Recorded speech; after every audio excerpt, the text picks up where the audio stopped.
Iran अब जिस तरह की मिसाइलों से इजराइल के शहरों पर हमले कर रहा है, उसकी कल्पना न तो इजराइल ने की थी और न ही अमेरिका ने। हालात ये हो गए हैं कि ईरान के जबरदस्त पलटवार से रूस और चीन का भी जोश हाई हो चुका है। दोनों ने ही अमेरिका और इजराइल को सीधी धमकी दे डाली है कि अगर ईरान के परमाणु ठिकानों पर हमले नहीं रोके गए तो फिर जंग बेहद विनाशक हो जाएगी।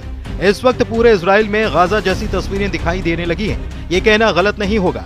हालात ये हो गए हैं कि इजराइल की राजधानी तेल अवीव में ईरान की बैलिस्टिक मिसाइलों ने तूफानी तबाही मचाई है। सिर्फ 2 घंटे के अंदर ही तेल अवीव पर 12 मिसाइलों से हमला किए गए, जिसमें 25 से ज्यादा इजरायलियों के मारे जाने की खबर है। ईरान के हमले ये साबित कर रहे हैं कि ईरान पर जिस तरह से 13 जून से 17 जून तक खूनी हमले हुए, उसने ईरान को भले ही भारी नुकसान किया, लेकिन ईरान ने अब हाइपरसोनिक बैलिस्टिक मिसाइलों और आत्मघाती ड्रोन से खूनी हमले करने शुरू कर दिए हैं। और इस वक्त की सबसे हैरान करने वाली खबर यह है कि अमेरिका और इजराइल मिलकर 180 जेट से ईरान पर हमला करने जा रहे हैं, जबकि अमेरिका और इजराइल के लिए सबसे बड़ी चुनौती ईरान का फोर्दो परमाणु ठिकाना साबित हो रहा है, जो जमीन में इतनी गहराई में है जिससे 30,000 पाउंड का बंकर बस्टर बम भी आसानी से तबाह नहीं कर पाएगा।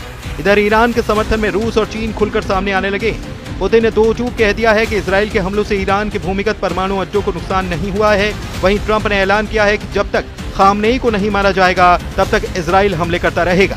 इजरायली हमले बेशक ईरान के लिए काल साबित हो रहे हों, लेकिन ऐसा बिल्कुल भी नहीं लग रहा कि ईरान के 20 टॉप कमांडर, 4 टॉप परमाणु वैज्ञानिकों के मरने के बावजूद ईरान के तेवर ढीले पड़े। पिछले 8 घंटे में इजराइल ने ईरान में अराक हैवी वाटर रिएक्टर पर हमला कर दिया। कुछ घंटे पहले ही इजरायली सेना यानी कि IDF ने अराक और खुंदाब शहर के लोगों को इलाका खाली करने की चेतावनी दी थी। अराक में हैवी वाटर रिएक्टर है। ये फैसिलिटी ईरान के न्यूक्लियर प्रोग्राम का एक अहम हिस्सा है।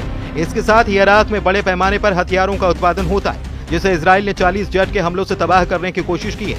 अभी तक ईरान के नातांज परमाणु ठिकाने को तबाह करने का दावा किया गया है, लेकिन अचानक ईरान के समर्थन में रूस और चीन ने बयान देना शुरू कर दिया। रूस के राष्ट्रपति पुतिन ने डंके की चोट पर कहा कि ईरान के जिन परमाणु ठिकानों पर इजराइल ने जेट और मिसाइलों से हमले किए, उससे ईरान के भूमिगत परमाणु ठिकानों को नुकसान नहीं हुआ। यानी कि रूसी राष्ट्रपति पुतिन अपने बयान से पूरी दुनिया को ये बता चुके हैं कि ईरान के भूमिगत परमाणु ठिकाने सुरक्षित हैं और इजराइल के हमले नाकाम साबित हो रहे हैं। यही कारण है कि राष्ट्रपति ट्रंप ईरान पर हमला करने से पहले 100 बार सोच रहे हैं। ट्रंप ने ईरान पर हमला करने के प्लान को मंजूरी तो दे दी, लेकिन उन्हें यकीन नहीं हो रहा कि अमेरिका और इजराइल मिलकर ईरान के फोर्डो परमाणु ठिकाने को तबाह कर पाएंगे, जो पहाड़ों के बीच में जमीन में सैकड़ों मीटर नीचे मौजूद है। अमेरिका को लगता है कि 30,000 पाउंड का बंकर बस्टर बम भी ईरान के भूमिगत फोर्डो परमाणु ठिकाने को तबाह नहीं कर पाएगा। एक्सियोस की रिपोर्ट के मुताबिक अमेरिकी राष्ट्रपति डोनाल्ड ट्रंप ने अपने सैन्य सलाहकारों से पूछा है कि क्या 30,000 पाउंड के बम ईरान के फोर्डो परमाणु संयंत्र को नष्ट कर पाएंगे। बंकर बस्टर बम, जिन्हें मैसिव ऑर्डिनेंस पेनेट्रेटर के नाम से भी जाना जाता है, अमेरिकी शस्त्रागार में, लेकिन इजराइल के पास बमों को तैनात करने के लिए आवश्यक हथियार या बम वशक नहीं है।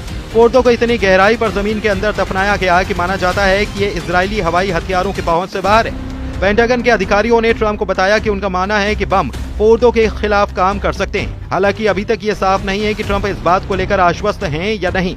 एक्सियोस की रिपोर्ट के मुताबिक 30,000 पाउंड के बमों का इस्तेमाल कभी भी वास्तविक युद्ध में नहीं किया गया, केवल परीक्षणों में किया गया। इजरायलियों ने अमेरिकी अधिकारियों से कहा है कि भले ही वे बमों से फोर्डो को नष्ट नहीं कर सकते, लेकिन वे ईरान को मिट्टी में मिला सकते हैं। उधर अमेरिका के राष्ट्रपति ट्रंप का दावा है कि उनकी वॉर रूम में मीटिंग हुई है। कुछ लोग इसे सिचुएशन रूम कहते हैं।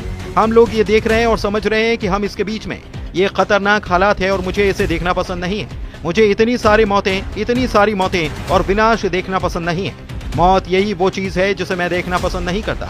ईरानी समाचार एजेंसी इरना के मुताबिक सुबह हुई बमबारी में ईरान का मकसद IDF खुफिया हेडक्वार्टर और सोरोका अस्पताल के पास बने एक बेस को निशाना बनाना था।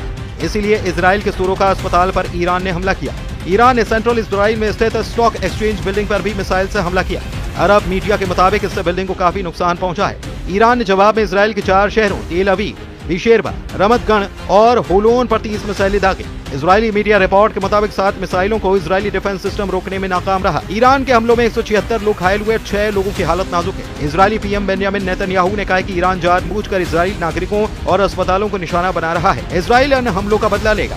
ईरान और इजराइल के बीच जंग 7वें दिन में पहुंच गई। अब तक इजराइल के 25 लोग मारे गए हैं, तो वॉशिंगटन स्थित एक ह्यूमन राइट्स ग्रुप ने दावा किया कि ईरान में मौत का आंकड़ा अब 639 हो चुका है और 1329 लोग घायल हुए हैं। इधर ईरान और इजराइल की भीषण जंग ने दुनिया को बांटना शुरू कर दिया है। रूस, चीन और तुर्की ने इजराइल का खुलकर विरोध करना शुरू किया है और साफ चेतावनी इजराइल और अमेरिका को दी है कि ईरान पर हमले बंद करो, वरना अंजाम बुरा हो सकता है। ईरान में अयतुल्लाह अली खामनेई की सत्ता रूस के लिए बहुत अहम है। एक्सपर्ट बताते हैं कि ईरान की बर्बादी रूसी राष्ट्रपति व्लादिमीर पुतिन के लिए न सिर्फ सामरिक झटका होगी, बल्कि उनकी इज्जत पर एक बदनुमा दाग भी लगा देगी। ईरान रूस का अहम आर्थिक और सैन्य साझेदार है। रूस ने ईरान में अरबों डॉलर का निवेश कर रखा है। खामनेई की सत्ता रूस को मध्य पूर्व में एक विश्वसनीय आधार प्रदान करती है। अमेरिका और उसके सहयोगियों के खिलाफ दोनों ने साझा मोर्चा बना रखा है। खामनेई का शासन रूस की भूमिगत राजनीति और आर्थिक रणनीति का एक महत्वपूर्ण हिस्सा है। ईरान का अगर पतन होता है तो रूस के लिए यह सीरिया से भी बड़ा झटका होगा।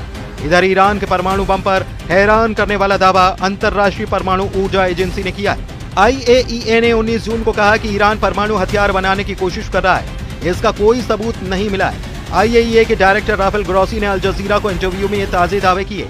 ऐसे हालात में सवाल यह है कि अमेरिका की शह पर इजराइल ईरान पर खूनी हमले क्यों कर रहा है। इधर रूस ने ईरान और इजराइल जंग में अमेरिका की दखल अंदाजी को लेकर चेतावनी जारी कर दी है। रूसी समाचार एजेंसी इंटरफैक्स के मुताबिक क्रेमलिन के प्रवक्ता दिमित्री पेस्कोव ने कहा है कि अगर अमेरिका ईरान और इजराइल के बीच चल रहे संघर्ष में दखल देगा तो इससे हालात और ज्यादा बिगड़ सकते हैं और तनाव खतरनाक स्तर पर पहुंच सकता है। इधर ईरान हमलों से तिल मिलाए इजराइल के रक्षा मंत्री इजराइल काट्स ने ईरान के सुप्रीम लीडर को मॉडर्न हिटलर कहा और कहा कि अब उनका अस्तित्व नहीं रह सकता। इजरायली सेना का लक्ष्य है कि वो इंसान अब नहीं बचना चाहिए और उसका अस्तित्व खत्म होना चाहिए। इजराइल काट्स ने कहा कि खामनेई जैसे तानाशाह जो ईरान जैसे देश का नेतृत्व करते हैं और जिन्होंने इजराइल के विनाश को अपना लक्ष्य बना रखा है, उसे इजराइल को खत्म करने के इस भयानक लक्ष्य को जारी रखने या पूरा होने की अनुमति नहीं दी जा सकती। ईरान इजराइल युद्ध से जुड़े जानकारों के दावों के मुताबिक अगर ईरान के सुप्रीम लीडर खामनेई को इजराइल और अमेरिका मिलकर जान से मार देते हैं तो इससे पूरे मिडिल ईस्ट में भयंकर और तबाही वाला युद्ध शुरू हो जाएगा, जिसे ना तो रूस रोक पाएगा और न ही अमेरिका।